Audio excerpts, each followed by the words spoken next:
My name is Gavin Evans, and this is my review of Sing Street.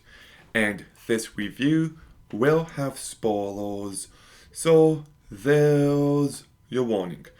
But I remember seeing this movie for the first time on May 13th, 2016, and I had to go downtown to see it.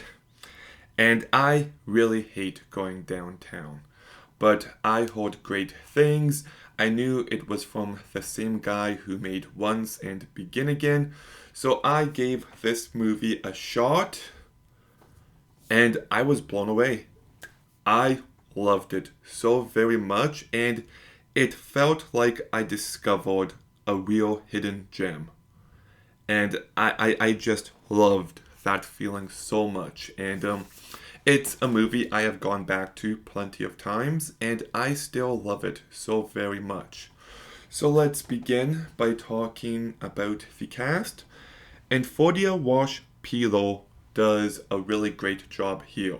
He's charming, he's likable, but he's also a bit shy and awkward, and I like how you can tell he's gaining confidence throughout this movie, and he just fully delivers and carries this movie so well.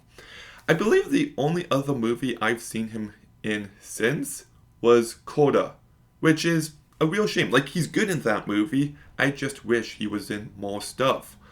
And same with Lucy Boynton. I knew she was in Bohemian Rhapsody. Has she been in anything else?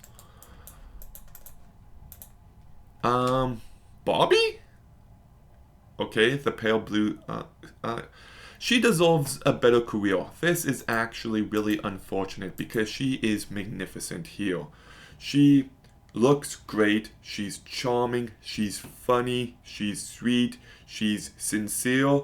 Like, she just knocked this performance out of the park.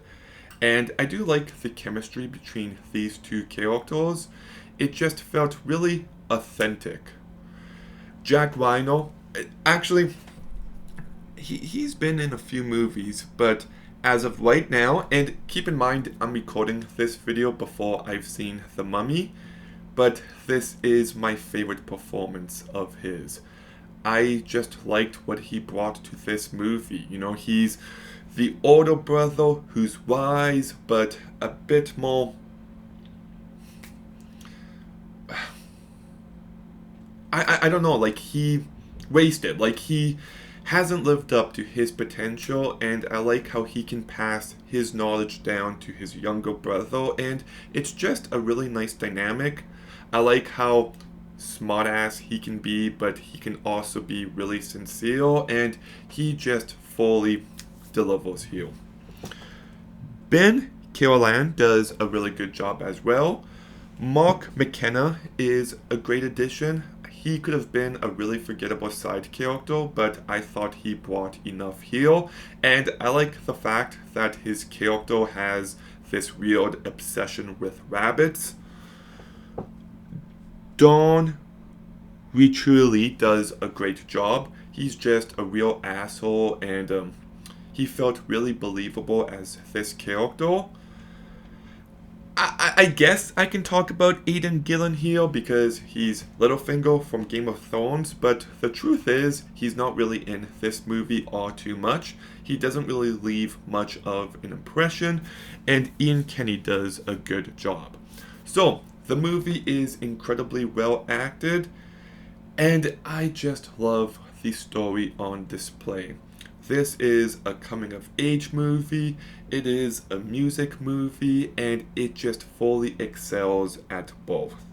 It is a very entertaining movie, it's engaging, it's irresistible. Like, I feel like this movie is impossible to hate. And it's sweet and charming, and I love how it's also a movie about dreams and how they don't come true for everyone, and dealing with pain in the world, and how music can be a gateway, and it's about love and accepting better for yourself. And I like how it's also about broken people and how they want to be perceived in everyday life. And there is a lot of depth here, and I find there to be some genuinely emotional moments. There's one scene where uh, the parents are fighting and the three siblings are in a room just dancing and listening to Man Eater, and it's such a pitch perfect moment. There's also this one scene of Connell and Rithina um, walking along the pier, talking about their parents, and then it cuts to Connor looking at her on a train while an instrumental version of To Find You plays, and it's just a really lovely moment as well. There's one scene of Rithina talking about how she's hit rock bottom, that she's talking to a guy 1 year younger than her. Like, this movie might be so feel good and pleasant, but it does have its emotional moments. Like, so much of this movie is about this kid whose parents are getting divorced and how people keep letting him down. And yeah, I really do like the note this movie ends on, though, where Connor and Rithina end up together and they decide to take the leap and go to London. Maybe they make it, maybe they don't, but they're going to try. They deserve better than the life they have. And it's impossible not to feel good leaving this movie. But it's a music film, and of course, I have to talk about the soundtrack. And the smartest decision this movie made was having a soundtrack this good. Like, I'm not kidding. This soundtrack is so impressive on every level, and I love how it wears its influences on its sleeve. Like, before they write Widow of the Martyr, they listen to Rio by Duran Duran. Before A Beautiful Sea, they listen to, is it Just Like Heaven by The Cure? You know, like, I like the fact that you get to actually see and hear the characters getting influenced into making their own art. And that's the way art should be. You take your surroundings, you take your life, you take your love and passion, and you make it your own. And this movie just captures that so perfectly, and every song sounds incredible. Widow of the Martyr, I love how it ends with that do do do do do do do do music bit, but that's a great song. Up is really great, and I love how that scene is edited, how it's the Rabbit Sky and Connor playing just with each other, but then it cuts to the band playing it in their living room. A Beautiful Sea. I love that scene where Athena jumps in the water and she tells Connor, you can't do half-ass anything.